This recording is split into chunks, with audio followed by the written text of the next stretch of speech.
Goeiedag julle. Ons gaan nou hierdie week weer aan met ons ouer toerusting. En ons kom dan nou hierdie week by Genesis 13.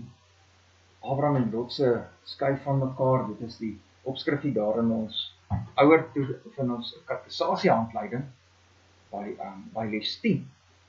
En ons vorige toerusting het ons saam met Abraham in Kanaan begin leef. Staan Genesis 12 vers 4 tot 20 en Genesis 13 is ons by die volgende episode van Abraham se lewe in Kanaan. Het gaan hier oor Abraham en Lot se paaie wat skei.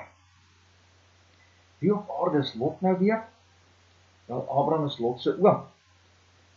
Lot was Haran, Abraham se broer se kind. En Haran sterf toe Abraham nog in Ur is, want alweer voordat die Here hom daar geroep het en voordat Abraham 'n disipel geword het. Maar dan sien ons dat Lot saam met Abraham trek en uiteindelik saam met Abraham in Kanaan leef. Julle kan met julle kinders terug gaan gou en voordat 'n mens begin lees dalk.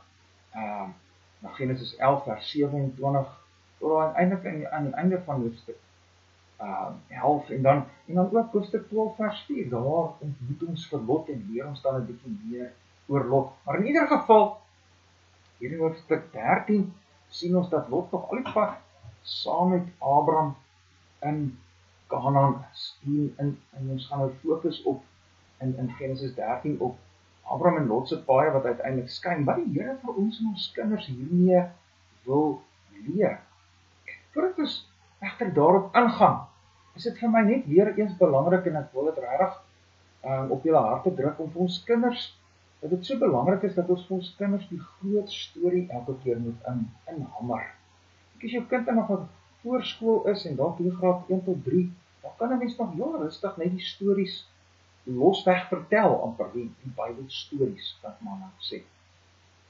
Maar as ons kinders hier van graad 6, 7, graad 5 eintlik, dan is dit belangrik om vir ons, dat ons vir ons kinders wys, God is besig met 'n groot storie. God is besig met sy koninkryk kom storie. Julle kan in die vorige toerusting gaan kyk, daar het ek ook hierdie prentjie opgehad en 'n bietjie mooi in detail verduidelik. Ek gaan nie vandag aan al daai detail ingaan. Ons noem dalk net dit. God het 'n koninkryk storie. Dit is hoe die Bybel begin. God het in die begin die hemel en die aarde geskape. Dit is 'n goeie koninkryk. In die begin, dit stop in Openbaring 21 en 22 met sy goeie koninkryk, wat 'n herstelde hemel en herstelde aarde is tot in ewigheid. Wonderlik. Tussenin, wat gebeur tussenin? Wel, daai rebellie in die koninkryk, Genesis 3, sondeval, maar dan die Here wat met sy genade kom in die moederbelofte en beloof dat hy sy koninkryk sal laat kom. Daar gaan 'n kind wees wat gebore word uit Eva, wat Satan gaan oorwin en die koninkryk gaan maar kom. En elkeen wat glo in daardie kind gaan deel in daardie koninkryk. En elkeen wat glo in daardie koninkryk noem die Here daar in Genesis 3 af en daardie kind en Jesus noem die Here ook dan Genesis 3 vers 15 vrousaal. Hulle staan teenoor die slangsaal. Hulle is die ware kerk deur die eeue, die volk van die koninkryk. Nou loop die storie ook verder sodat uit die geslagte van die vrou, uit die geslag van die kerk kom Jesus uiteindelik en daardie geslag loop langs die lyn van Set, dan Noag, dan Sem, Noag se seun en Abraham kom uit Sem uit. En ons is op die oomblik in die lewe van Abraham, 'n belangrike figuur in die Bybel. 'n belangrike figuur in die Bybel. Dit is hoekom dit so belangrik ook is om in Abraham se lewe te wees. Paulus noem hom die vader van die gelowiges en ons kan dus uit Abraham se lewe baie leer. Ek en my kinders, jy en jou kinders kan baie leer uit die lewe van Abraham oor wat dit beteken om te glo in Jesus en Jesus te volg, want dit is wat Abraham doen, die Here roep Abraham en deur daardie roeping werk die Here geloof in Abraham In daardie geloof maak Abraham 'n radikale keuse om die Here te volg, om 'n disipel te word. Dus ons kan uit Abraham se lewe so baie leer. Maar nog meer belangrik is om in die lewe van Abraham die God van Abraham raak te sien.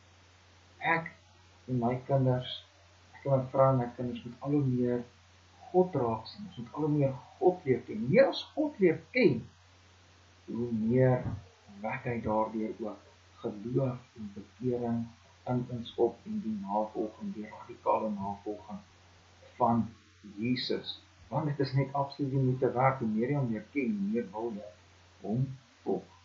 So dit is hoekom ons in die lewe van Abraham is op die oomblik. Nou, wat leer ons oor die Here in Genesis 13? En wat leer ons en ons kinders oor geloof in Jesus en die navolging van Jesus in Genesis 13? Ek dink, hier's 4 lesse wat ons kinders op moet bly, soos ons deur Genesis 13 lees. Ek sal nou lees deur Genesis 13 tot by vers 9. En daar in vers 5 tot 9 kry ons die eerste les.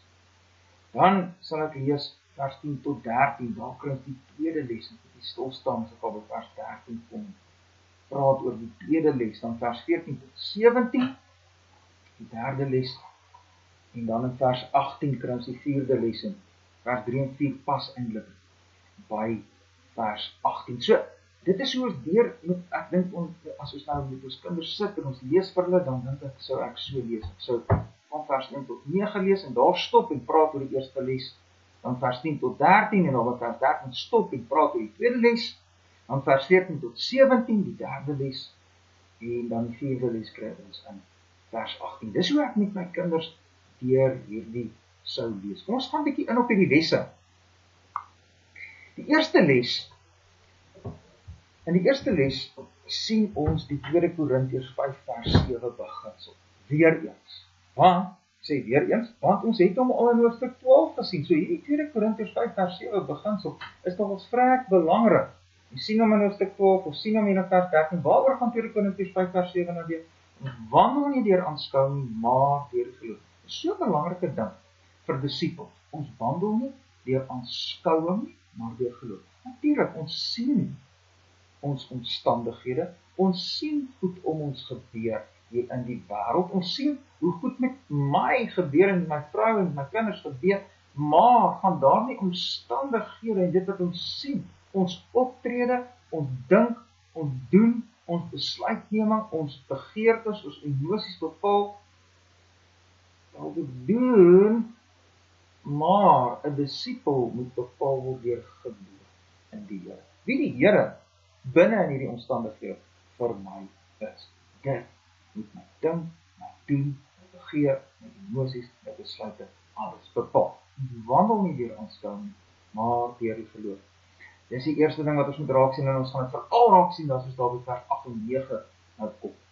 Nou dit begin alles in vers 1 en 2 met Abraham, wat uit Egipte uit terugkeer na Bethel. Uit Egipte na Bethel. Hoekom was Abraham nou weer in Egipte?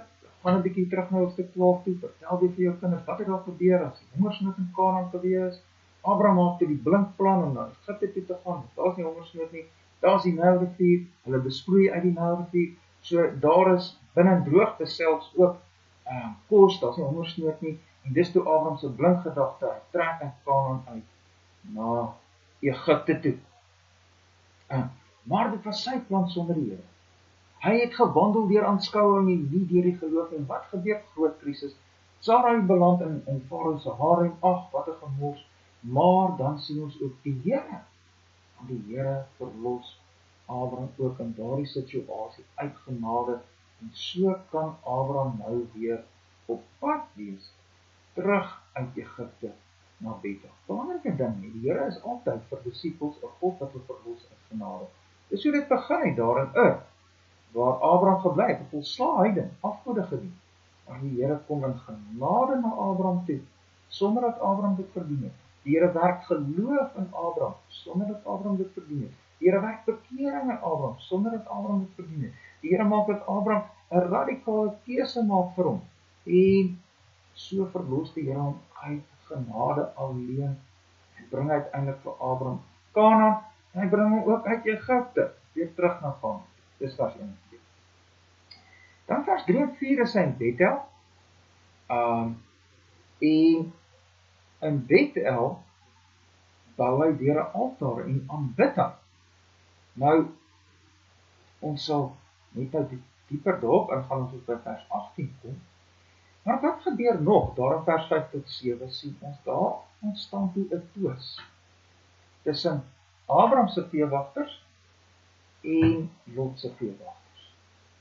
Dis 'n krisis. Hulle het die Here seën hulle so geweldig dat hulle sulke groot veekuddes het dat daar nou nie daar in die omgewing van Bethel toe nou plek is of genoeg weiveld is vir Abraham en Lot nie. En wat maak Abraham dan in daardie krisis? Want dit is baie dieselfde as in hoofstuk 12. In hoofstuk 12 is daar hongersnood, daar is genoeg weiding nie. Nou sê weer nie genoeg weiding nie probleem. Wat maak Abraham toe in hierdie situasie? Nou wonderlik sien ons hoe Abraham hier 'n ware disipel lewe leef. Ons kyk 'n bietjie na vers 8 en 9. Dis nou waar ek sou stop met ek gelees het vir my kinders. As ek gelees het tot hier, so 'n bietjie inligting vir hulle gegee het, soos terwyl ek nou lees, dan net by vers 8 en 9 sou ek gestop het. Kyk wat maak Abraham. Toe sê Abraham vir Lot, laat daar tog geen twis tussen my wagters en jou wagters wees nie. Ons is mos broers. Het die hele land nie voor jou oop nie. Skei jou tog van my af, van jy links, dan sal ek regs gaan, van jy regs, sal ek links gaan.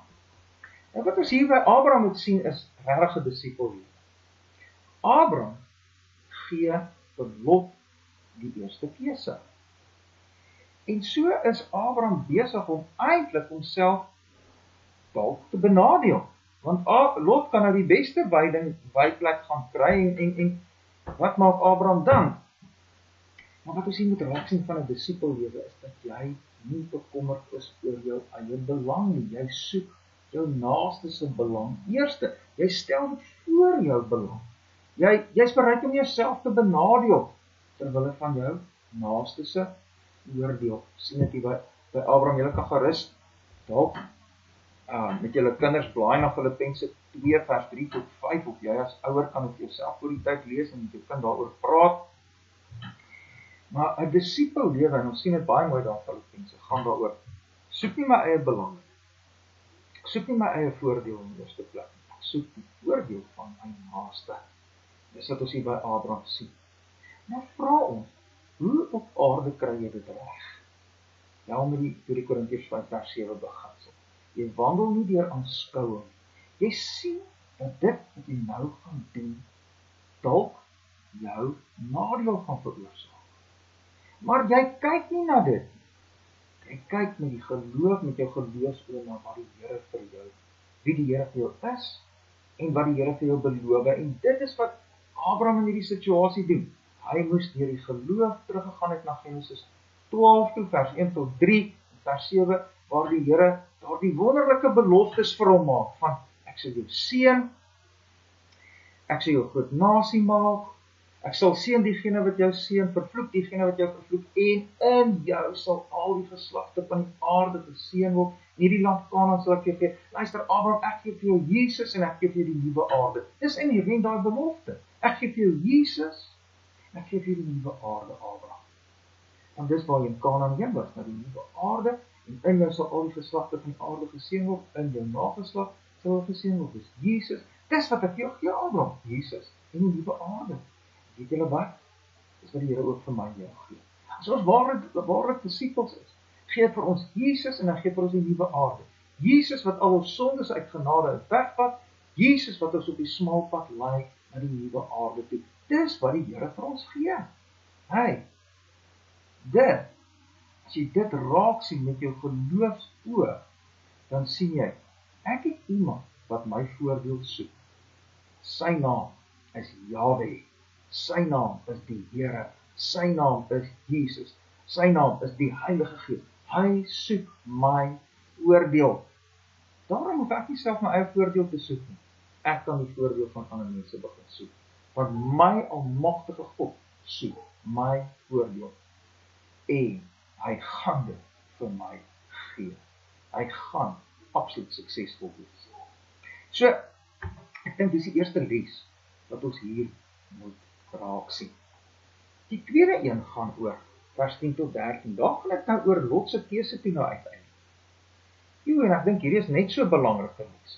Is dit wat die beste lyk, altyd die beste? Beslis nie. Nou ek sou deur vers 10 tot 13 lees, en dan by vers 13 stop. Lot maak toe nou die keuse, hier by Bethel, lyk dit my was dit nogal lekker hoogliggen, en Lot slaan sy oë op en hy sien die Jordaan streek, en hy sien, wauw, dit lyk goed, dis waterryk, hier's genoeg weiding, en Lot trek toe in die Jordaan streek, in die Jordaan vallei, tot oos van die Jordaan, en hy trek af in die rigting van Soar uiteindelik, en ons sal dit nog mooi by Genesis 19 sien, maar hy slaan sy tente op tot by Sodom. En dan sê vers 13 iets baie belangriks. Daar staan, en die manne van Sodom was sleg en groot sondaars voor die Here. En ek dink hier moet ons met ons kinders 'n bietjie stop. Dan moet ons sê, hey, hier is iets gevaarlik, sien wat maak Lot. Lot stel hom bloot aan die invloed van slegte manne wat groot sondaars voor die Here is. En ons gaan dit nog sien as ons by hoofstuk 18 en 19 kom, hulle was reg baie erg. Okay? En dit het reuse probleme in Lot se lewe veroorsaak. Lot stel hom bloot aan slegte mense en groot sondaars voor die Here. En hier is die les, dat ek en my vrou en my kinders moet leef. Waarom stel ons onsself bloot? Ek begin sommer daar in jou huis. Aan wat soort televisieprogramme stel ons onsself bloot? Aan wat soort sosiale media stel ons onsself bloot? Aan wat soort internet stel ons onsself bloot? Aan watter skool stel jy jouself bloot? As jy gaan trek, waarheen trek jy? Waarom stel jy onsself bloot? Aan sport, wat soort sportdeelname wat jou kind dalk op die Here se Sabbatdag of die Sondag gaan wil laat sport doen? Waarom stel ons onsself bloot? Wat se invloede wat ons inwerk op ons en ons gesin? Pas op, want vir Lot het dit groot probleme veroorsaak. En die Here waarsku ons ook in die Nuwe Testament, daarteen julle kan gaan lees daar in 1 Korintiërs 15 vers 33, 2 Korintiërs 6 vers 16, 1 Korintiërs 15 vers 33 sê nie dwaal nie. Slegte gesprekke, bederf goeie sedes. Dit waarin jou blootstel, het 'n effek op jou, hoor. Pas op daarvoor. So dis die tweede les. Ons beweeg aan na die derde een toe. Dis nou waar Abraham nou alleen is. God het hom toe nou verlos, as toe nou weg daar na die Jordaanstreek toe, na die beste gedeelte toe. Daar's Abraham nou, hy lewe nie deur aanskouing nie, maar deur die geloof. Hy volg die Here. Maar as hy Lot weg en Abraham alleen, is hy regtig alleen? Nee, die Here is by hom, die Here kom na hom toe, die Here praat met hom. En julle kan daar in vers 14 tot 17 van lees, die Here versterk net weer Abraham se geloof, die Here herhaal sy beloftes wat hy aan hom gemaak het, die beloftes van die land, die Here herhaal dit en sê vir Abraham, ek sal dit vir jou en jou nageslag gee. Wat het as jy uitleer? Nou die Here kom versterk Abraham se geloof deur met hom te kom praat, deur sy woord. Kom maak hy net vir Abraham weer sê, ek sê vir luister Abraham, ek is by jou en hierdie is wat ek vir jou sê, hierdie is wat ek vir jou beloof en ek sal dit werklikheid maak. En weet julle, dis hoe die Here met ons werk, deur sy geloof, deur sy woord versterk hy ons geloof. Hulle kan daar in Psalm 19 vers 8 dit ook gaan lees en verder, deur sy woord versterk hy ons. Dan vers 8 van Psalm 19 staan daar mooi woorde, hy verkoop ons siel met sy woord, hy tel ons op, hy versterk ons, hy gee vir ons weer nuwe krag, en dis wat hy met Abraham ook doen. Dis die beginsel wat ons leer in ons dorpse leerreëls by hoofstuk 5, paragraaf 14 staan daar, dit het God behaag, om hierdie goddelike genadewerk van geloof en bekering deur middel van die verkondiging van die evangelie in ons te begin. Dis wat die Here gedoen het daar in Ur. Hy roep Abraham deur sy woord. En so skep hy geloof en bekering in Abraham. Maar hy sit dit in Abraham ook voort deur die verkondiging van die woord. Dit is wat ons Dordtse leerreëls ook so mooi sê.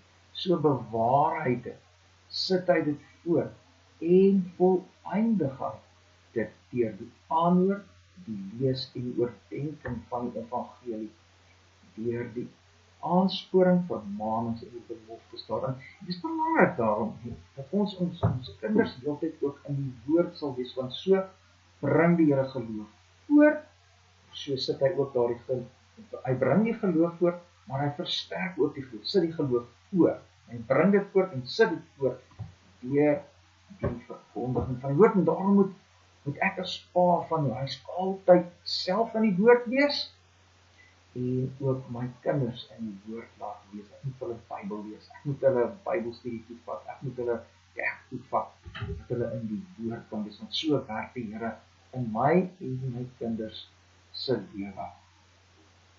Ons sluit af met die 4de les. Dit is as ons nou aanlees na vers 18 toe.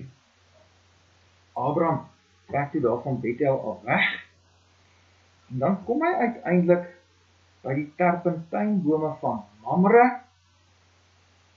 wat by Hebron is.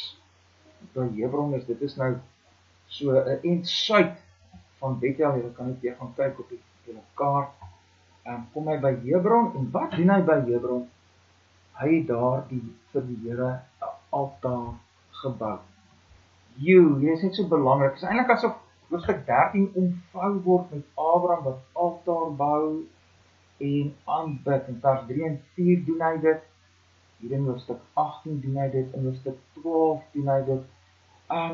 Moses wat hier skryf, wil ek ons regtig deur hierdie herhaling inhamer. Sien hulle vir Abraham?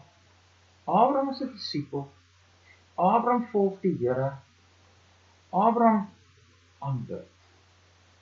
Nou dit is wat ek en my kinders moet doen. Ons is disipels, ons volg die Here, ons aanbid.